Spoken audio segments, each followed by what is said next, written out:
We are here once again, and thank you so much for tuning in to What's Good with John and Joyce.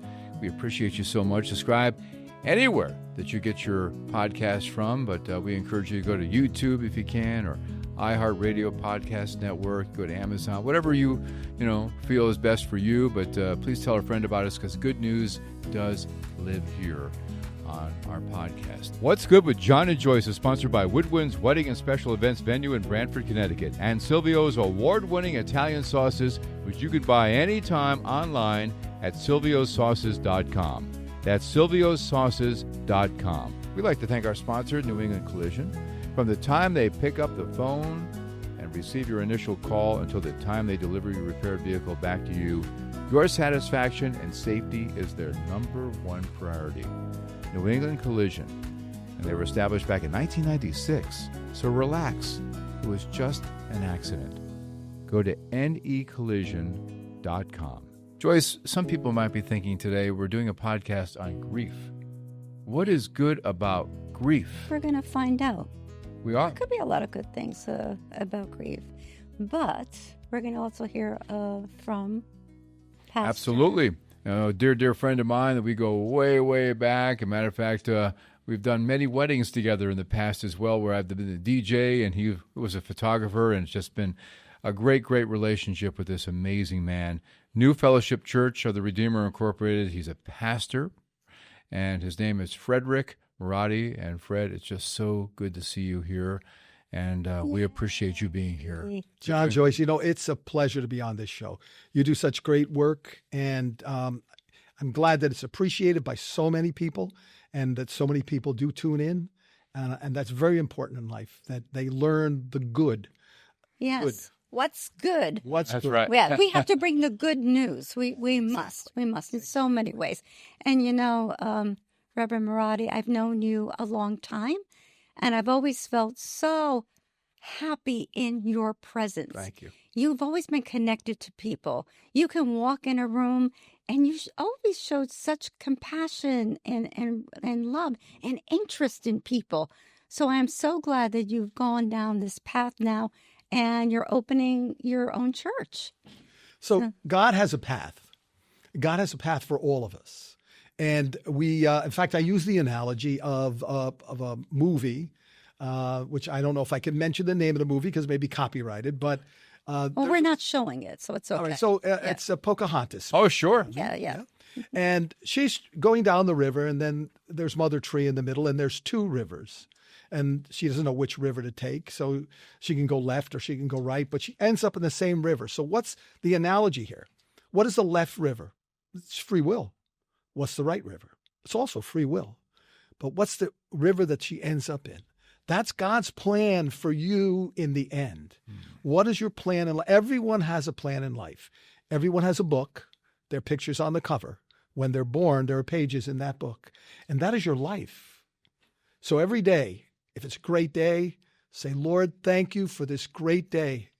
But if you're not having a great day, you know what? Don't say, Lord, why have you forsaken me? Say, Lord, what is the lesson I can learn today? Should I be humble? Should I be at peace? Should I not be angry? What lesson are you trying to teach me? And that's the great part. Once you could master that, your life will be so much better. Yeah. You will live such a more peaceful life. Frederick, that is so important. We have to be intentional about it, though. We can't let it happen. We have to make that decision each and every morning. Like we had talked off camera about this, waking up every day, God, thank you for another day. And the thing is, whether it's a good day or a challenging day, right? Something to learn. What do I need to learn about myself? How do I handle this situation? And we always say all the time, Joyce, that every setback really is a setup for something better to come our way. And it takes maturity. It's not going to happen overnight. It's easy to get caught up in the world, but we just have to really kind of train ourselves to know that every day is such a gift. Sounds cliche, but it's not. No, as long as you look at it that way, it does show up. It's really just a change in your thoughts about it. Yes. And when you learn to do that, as John says, when you mature enough to understand how to handle the situations, and that you have to understand that anger is not God's way. God doesn't want anger. He wants you to realize that all things are for a reason, and all people should be treated with equality. Mm-hmm. All about respect. And like, I'll wake up each and every day, and Joyce and I are in the same boat that way. I'll say, Father, who can I help today? Mm-hmm. Who can I be good to today? Mm-hmm.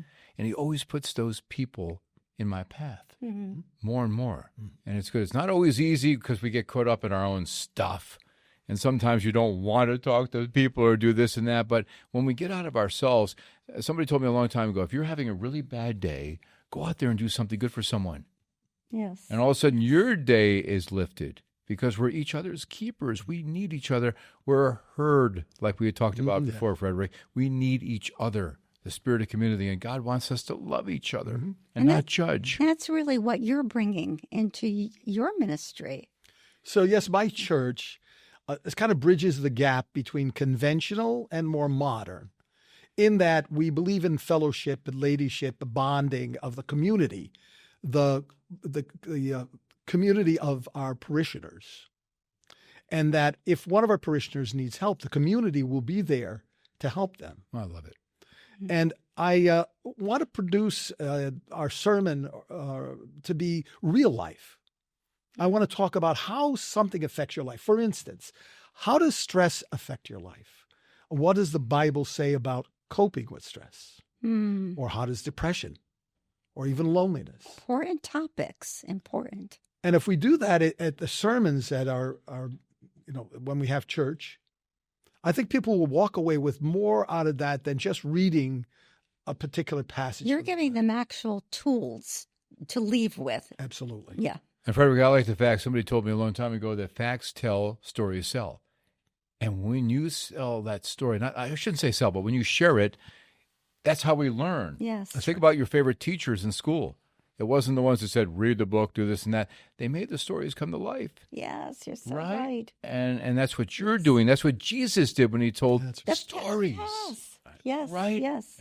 Good example. Yes. And I just love what you're doing, Frederick. And you just have a great way about you, a very innate way about you that I know you're getting the message across. Praise God. Praise God. Praise God. Yes. So you have the calling, and now you're really digging in, and you've opened your church. How come? Well, we'll put this on the screen afterwards. But what's the best way for people to get in touch with you? Well, we can put up my email and also my phone number for the church. Okay. So they can call, or they can text, or they can email. Right. We have membership available. I have a membership certificate, a nice certificate, and a card that you can carry, a nice pocket card that's a membership card to the church. And right now we have a space that was donated to the church in Brantford. And it is ideal, holds up to 100 people. And we have everything we need there to conduct our service. Now, if somebody's out of the Brantford area, because we have a global reach with this podcast, will they be able to watch online? Is that possible? Or will it be possible? It will be at some point in the future. I know it's still kind of new. I get it. Yeah, we're still new. We still have to get the technical people to get out there great to do. And do the worldwide. filming. Yes. Yeah, but we have the equipment. I just have to get someone that's technical enough to run the equipment. Right. And then we can certainly, I have a YouTube channel. Right. So I already that's good. That's good. Yeah, I already have that. And I've recorded something about our church, all about our church on the YouTube channel.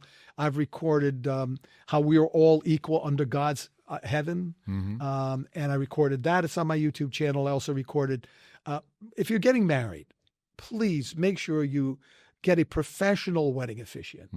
Because that's your most important time. Gee, I wonder who does that. Jeez. So you do that, but I think you also mentioned to me that you do a lot of funerals, and that maybe you kind of feel that's your calling. Joyce, I do. There's a great satisfaction as a minister to do the funeral itself, but more importantly, to speak to the bereaved family. I spoke to a gentleman yesterday. His wife passed at 66. Oh. He's not in a good place. And I consoled him in that it's not his fault. He didn't do something wrong in his life. He did not do something for his wife, like see a specialist or whatever was wrong with her. It was not his fault that this happened. She was, by God's design, finished with her task here on earth. And now he's called her home to his right hand. Yeah. And after that, I could tell, because he would stop and listen. And I could tell that after the conversation, the one about the book that we explained earlier, he was lifted. His spirit was somewhat lifted. He felt better about whatever grief he was grieving at the time. And I find this more often than not when I speak to them about their deceased mother, father. There was a poor woman. She was in her 80s. She was in, I would say, fairly good health based on what the family said. She fell, hit her head. They never went to the hospital. Oh. She passed from a brain bleed. It's a Now lot they of were guilt starting left to, on yes, the guilt. There's where the guilt comes in. Yeah. They were starting to blame themselves that if we only did this, Yeah. that's the old adage, if I coulda, woulda, shoulda. Right. And I explained to them that would not have made a change to this, as God had already planned her destiny, and therefore she'd lived her life the way she was supposed to. Frederick, what are the stages of grief? There are so many. I know there's anger, there's denial, there's what ifs type thing. I think the biggest one is blame. Blame. I blame myself for not doing this. I blame myself for not taking my mom to this place, or my dad, or I wasn't there enough. I was too busy with work. Right. I wasn't there when they needed me. Any number of reasons why people, in the course of their grieving, they blame themselves. And that's the first thing. So the first thing is they tend to blame themselves for the reason why. Then once that kind of clears up a little bit, then you've got stress. Yeah. Well, we've got to get this done. We've got to get this funeral done. We've got to, whatever it is, and that draws stress. Now, in a little bit, even younger and older, if you lose a spouse, now you're into depression and even loneliness. Yes. Now, how does God treat that? God tells us if we're depressed, just what you said earlier, find someone else who's in a state equal or worse than your state and talk with them. Mm-hmm. Talk out your problem, your depression. With a state of loneliness, go to a facility, an elderly facility. Volunteer your time. Yes. Talk to those people. So there are ways that the Bible tells you that you can get through this. Grieving has its own time and place based on each person. Absolutely. Everybody deals with it differently. I mean, Joyce and I have suffered loss with our spouses, but the show is called What's Good, and the things we've been able to move on. We mourned. We still miss our loved ones, but we honor them by the way we live our lives. And to me, the whole thing is to go out there in life. We only have an X number of days here, and go out there and inspire the other people. Let them know that, wow, if they can make it and thrive, so can I. But be there for them. And I think sometimes God allows things to happen because, Joyce and I can go and say, listen, I know how you feel. Yeah. I've been there, but I found that, boom, you're able to thrive and move. And respect people's grieving. Some people it takes years, months, sometimes it's weeks, sometimes it's forever. But meet them where they're at and respect them. Now, part of my sermon with funerals says, how am I going to remember that person who passes? Maybe we listen to a favorite song. We get together and we talk about the good times. Yes. We take a walk in the park and we see the birds flying free, and we remember how now God has that person flying free like the birds. And we take something that we remember them by, we put it somewhere where we can see it. So that keeps that person with us. So what's the good out of it? The good is you're going to move forward. You're not going to walk forever in the shadow of the valley of death. You're going to move forward in your life. And that's what's good. God knows your grief. And by the way, if you have that grief, you should go to God. You should go to your church. You should go to your minister. And God's with you. He feels your grief because remember, Jesus was human.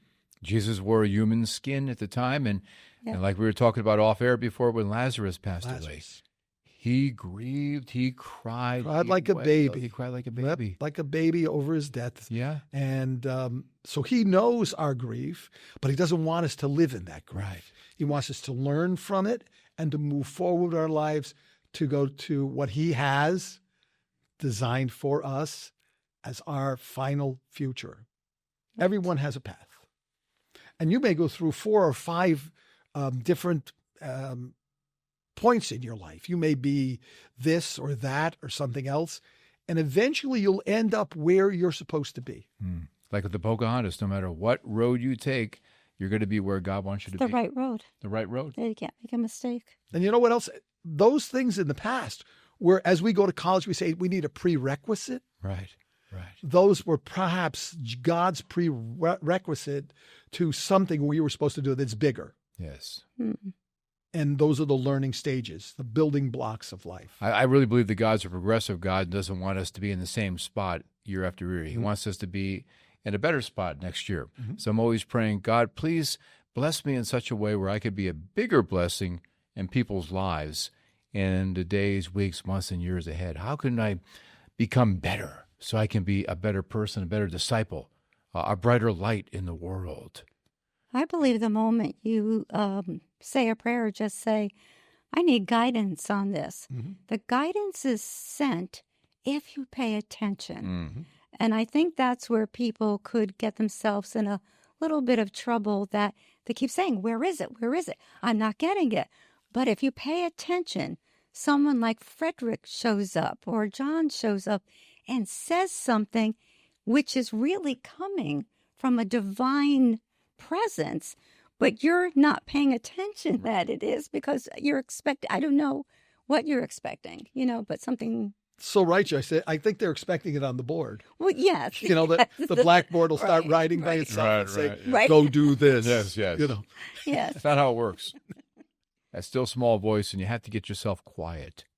That's a whole. There's just too much noise in the world. Like Jesus would go into the closet, and Jesus couldn't heal everybody because there were times in his human form he was tired, and he would go into the mountain and just meditate or have conversations with his dad. And there's certain times Jesus even had to say, "No, I can't help you at this time." Yes, because there were times where he couldn't heal for everyone. Correct. But Well, he couldn't. he He couldn't heal in his own hometown because they didn't believe in him. He was the carpenter's son. There's nothing special about him, so he had to leave his hometown, right, Frederick, to be able to heal because they didn't believe in him. No, because they remembered him when. That's right. Yes. And even when he healed, they still were doubtful. Right. They didn't believe that he actually did that. So it was magic trips. That's tricks, exactly. They thought it was magic. Right. But sometimes you have to listen to what's in your mind. You hear this thing that says, do this, do this. There's God's way of kind of pushing you in a direction. Like, you should do it. As I said, my wife was very ill, and I prayed to God to save her, and he did.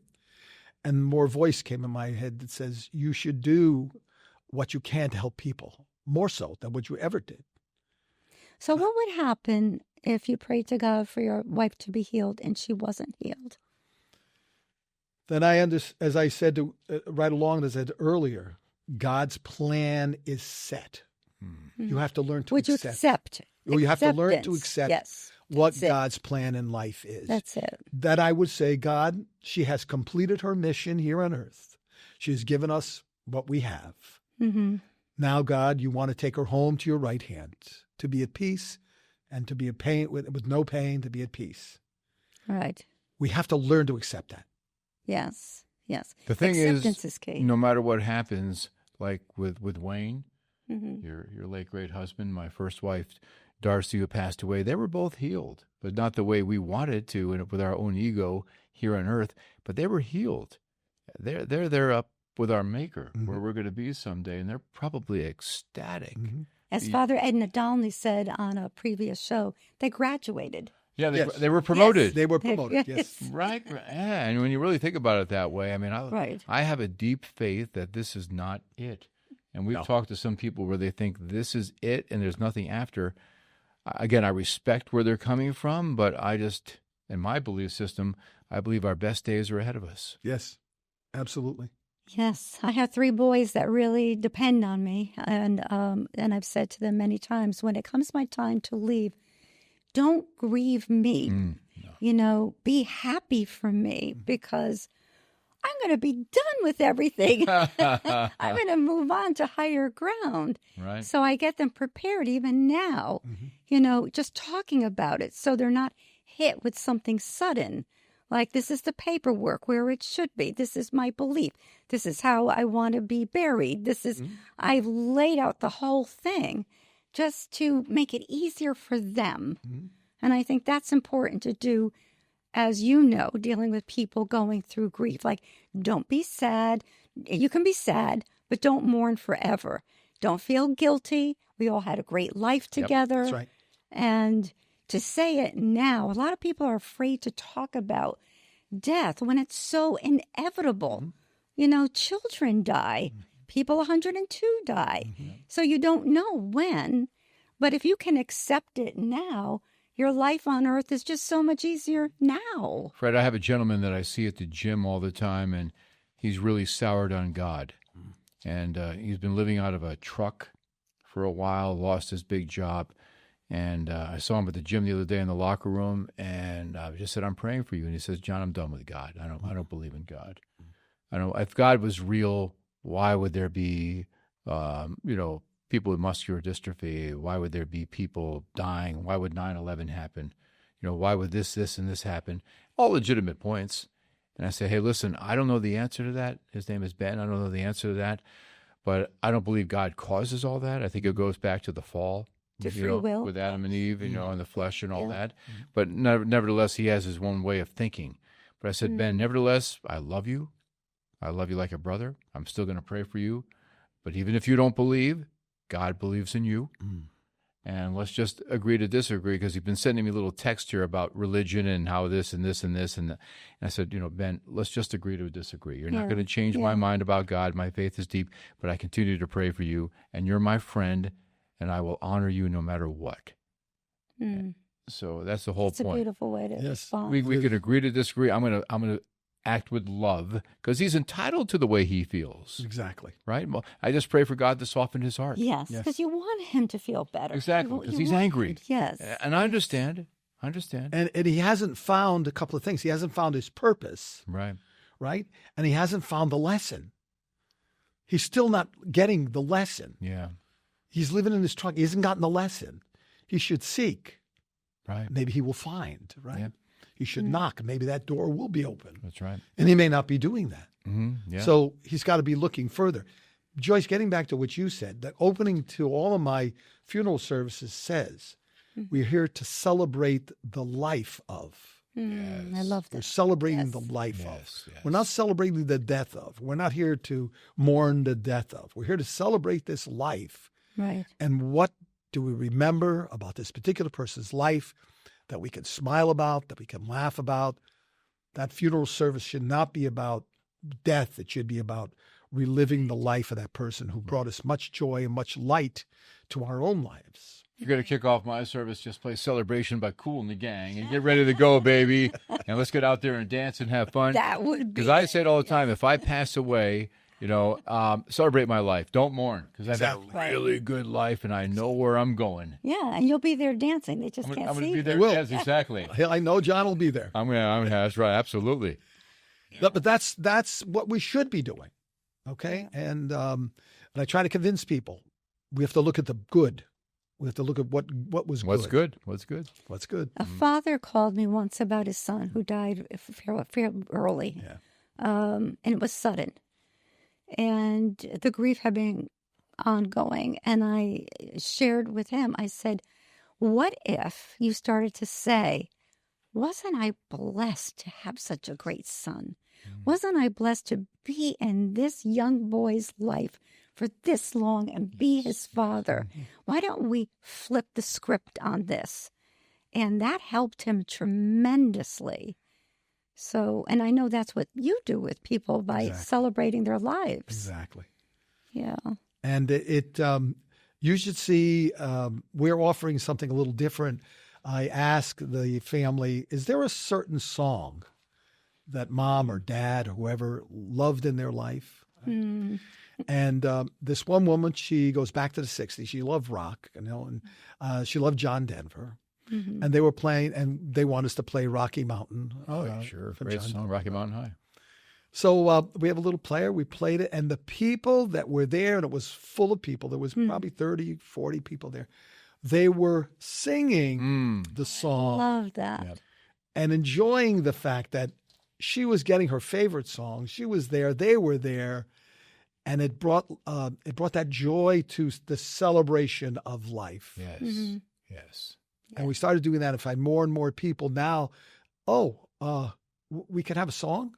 Yes, of course. That's healing. Music is very absolutely. healing. Of course. Absolutely. I have Yes, one yes. tonight. They want a spiritual song by a certain artist that does Christian music. Yeah. It's beautiful. Mm. There was another gentleman who wanted Gaelic Right. Yeah. music, Mm-hmm.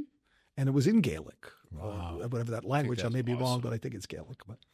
And that's the whole point to the celebration. Yep, celebrating life, that's the whole thing. And that's, the premise of What's Good with John and Joyce today about grief, that it doesn't have to be the end all. It doesn't have to be dour. It doesn't have to be so like macabre. It can be something that's really uplifting, looking at that person. They were here. They blessed your life for X amount of time. They were here, and like you said, their time here is done. They accomplished their assignment. God called them home, greeted them with open arms. I mean, that's joyful. Just the thought of it just gives me, Even if someone would say, not that I'm in a hurry, not that I'm in a hurry. Okay, all right. Everybody wants to go to heaven, but nobody wants to go right now. right. Certain days, though. Take me now. That's right. Yeah, right. Yes. But if a person doesn't have that belief, and maybe it could say, do you believe in the universe? Right. Do you believe? Because I believe God's created everything. And as I said to Father Ed personally, because we've known each other a long time, I said, are you upset because I wrote about Buddha in my first book, Starving Your Fears?